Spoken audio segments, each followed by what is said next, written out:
Guys, let's move on to the next topic. Retirement. Matt Brown walked away from the sport just in a single tweet. He did an interview with MMA Junkie Radio as to discussing why. You can check that after this show. Full length of the interview is about close to like 30 minutes. Very good interview. He gives a good insight as to why he walked away. Let's start here. Are we surprised that he left the sport? Because it kind of felt like, you know, he had been doing good in recent fights. His name, I feel like, oddly enough, has been the strongest it's been in some time. Are we surprised that he's walking away from the sport, especially not even announcing it and then fighting, but just on a random tweet and on a random day, just walking away from something he's been doing for decades?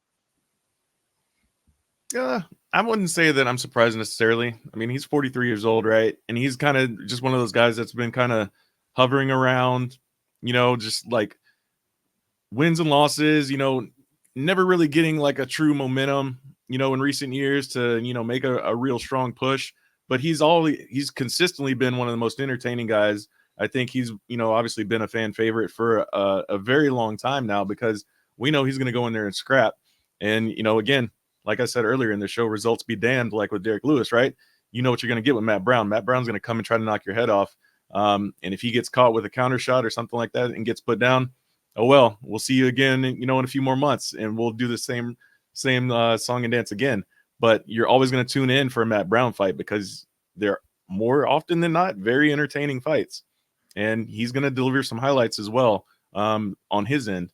But the retirement didn't necessarily surprise me. You know, it's just one of those things you're kind of in the gym and you're just like, you know what, the hell with this.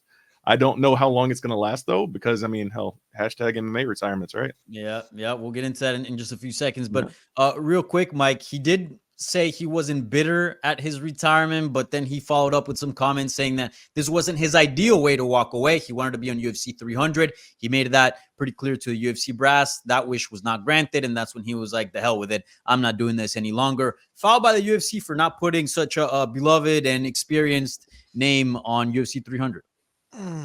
Yeah, it's a tough one, right? Because he said basically that like he thought he was going to fight Jim Miller and he was preparing for that. Jim Miller said he wanted that fight originally. It was a great thing, you know, the all-time wins leader versus the man with the most welterweight knockouts. Like, it was a nice little story there, but I understand the UFC's perspective as well. Like, I know Bobby Green is long in the tooth as well, but he's a guy that seems to be in like one of the best moments of his career, is having some upward trajectory despite the setback against Jalen Turner. And maybe they feel like if someone's going to beat Jim Miller, we'd rather have a guy who can give us some more after that rather than someone who's going to retire in the cage and walk away. Like, I can understand that line of thinking. Would I have liked to see Matt Brown get that moment on that stage to retire and walk away, win or lose? Yeah, that would have been fantastic. It would have been a nice little storyline for that card for that night. And given the way the fights played out, maybe Jim Miller would have had a better chance of winning in that particular matchup, given how bad it went for him against Bobby Green. But yeah, like a little bit of a bummer to hear him say that, even if it was a different fight. Yeah. You always want to see these people get like a proper farewell. Didn't work out. I appreciate that they gave him like the video package and stuff on the broadcast on Saturday. That was nice. Usually we see fighters retire and they don't even get, you know, a tip of the hat from the UFC in the least way, even if it's just a tweet. He got a tweet and a video, so good for him. They appreciate him. But yeah, like he seemed ready to finish this career off. He just didn't get his fairy tale ending, which, hey, it's MMA, buddy. That happens for almost no one. So Mike, I agreed with everything you said, but I'm gonna add a little parenthesis and put yet, right? Maybe. Well, I think he's done with the UFC. I think that's clear. But in the same interview, he's like, I'll fight, you know, like I'm not gonna rule out BKFC, like, but I'm not picking up the phone for anything less than $1 million. So I think his MMA UFC career is done. He's submitted the retirement paperwork. He's out of the testing pool. He confirmed all that. So I don't even know what it means to come back. Could he fight next weekend and get back in that pool? I have no idea how the rules work at this point, but he seems like he's moving on. And his interview, glad that you shouted out, watch that. All of his points, his logic was very sound. His reasoning, wants to shift focus to his family, his coworkers, said he's left people at his gym hanging in terms of like giving them the resources they need, pay increases, all that stuff. So he seems to be doing this for the right reasons. So I can respect that. Matt, do you agree, or do you think we'll see him again in the octagon? I think, well, not in the octagon. I think we'll see him again in some form of combat sport at some point. You know, I think Karate Combat would fit him well as well. Like I mean, there's so many options these days for guys to just, kind of have their post little UFC run. I wouldn't be surprised to see him put on a pair of boxing gloves. Who knows? Maybe like one of these misfit shows or like a Jake Paul card or something like that. Who knows? There's just, good luck there's fighting that guy, right?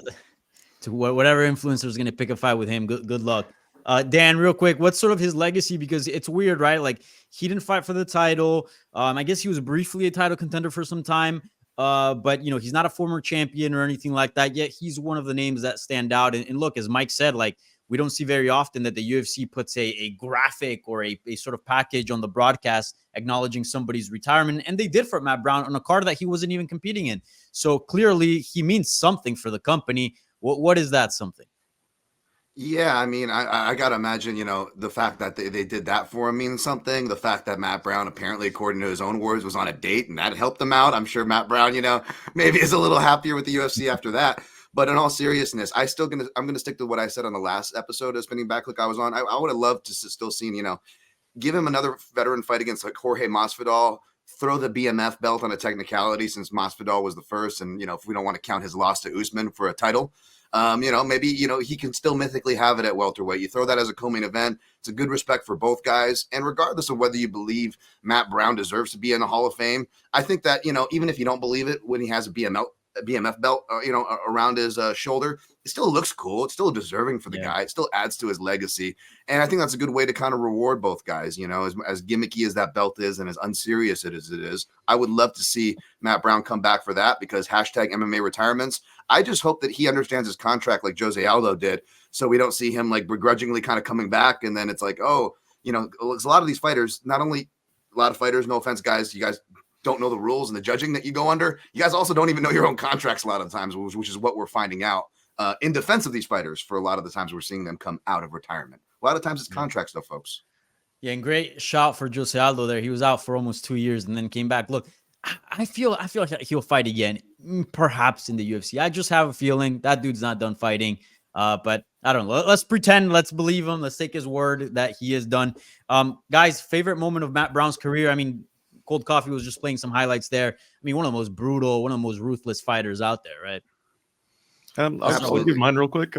Mine was, I know what a lot of people, have as theirs, but mine personally was the Diego Sanchez knockout because that ended a skid, a brutal skid of 3 knockout losses for him. And it was like to the point, like we thought he was done. Right.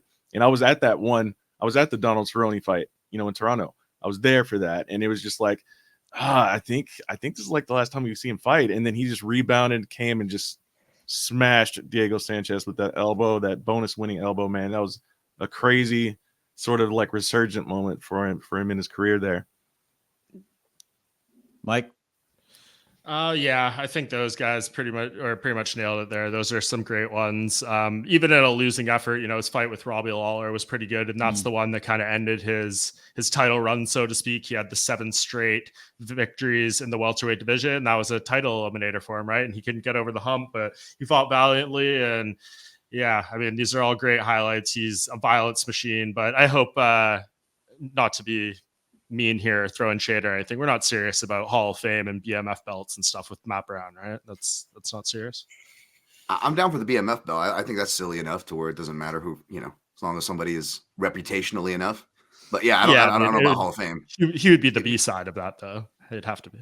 Hall of Fame, That's a weird one because I think the argument we all use is if Cerrone made it the UFC Hall of Fame, all of a sudden a lot of people can. Yeah, he doesn't even hit the Cerrone threshold for me though, right? Like, he's more in line with like the Jim Miller conversation, I think, if you're gonna line up accolades, but like he didn't fight for a title. He didn't even get to that point, which Donald Cerrone at least did a couple times, I think. So yeah, that one for me, like Matt Brown, great action fighter, but he feels like more the definition of like a longevity guy. And that's how he got that. Obviously the most welterweight knockouts is a historic achievement. No one is even close to him in that category right now, but yeah, like that stuff. But all this strengthens our argument for why these Apex shows are brutal. Because again, whether it's failed title, momentum like Ponzinibbio, at least Ponzinibbio still had that moment, right, in his home country. Remember how big that was, getting that Yeah, finish? that was huge. And then Yep. Matt Brown, Eric Silva's got to be up there for me. And back, speaking of Ohio and their great live shows for Stipe, Ohio showed up for Matt Brown as well in that great fight, right? That's one of that's on my top 5 all-time welterweight fights. It should be on everybody's top 5. And that alone, you can agree with Matt or Mike as far as no Hall of Fame, no BMF. That's totally cool. I think it's way cooler to have like one of the arguably top 5 best fights in your division. And Matt Brown has that. And why did he have that? It's because the UFC was actually building up fighters, actually caring about their card structures, cared about servicing the fans. Remember back when Dana White vlog days where it was all about servicing the fans? And that's what we got, folks. I know Dana White says that we're just complaining because we're scumbag media who all we do is try to take down the sport. But, if you listen to what we're actually saying, we're wanting what? Better fights, better entertainment for you, better conditions for the fighters. Like, who is losing here that matters? You know what I'm saying? I guess we're just scumbags for wanting these things, folks. I don't know. Maybe you can get Matt Brown to brand Scumbag Media on your shoulder. That would be a nice thing to get. Yeah. I do That'll think give that's you more how he makes the followers. Hall of Fame, though. That Eric Silva is probably a Hall of Fame fight. That's how he makes it in there. But even Chael Sonnen has said himself, just because you are in a Hall of Fame fight doesn't make you a true UFC Hall of Famer. True. Yep. True.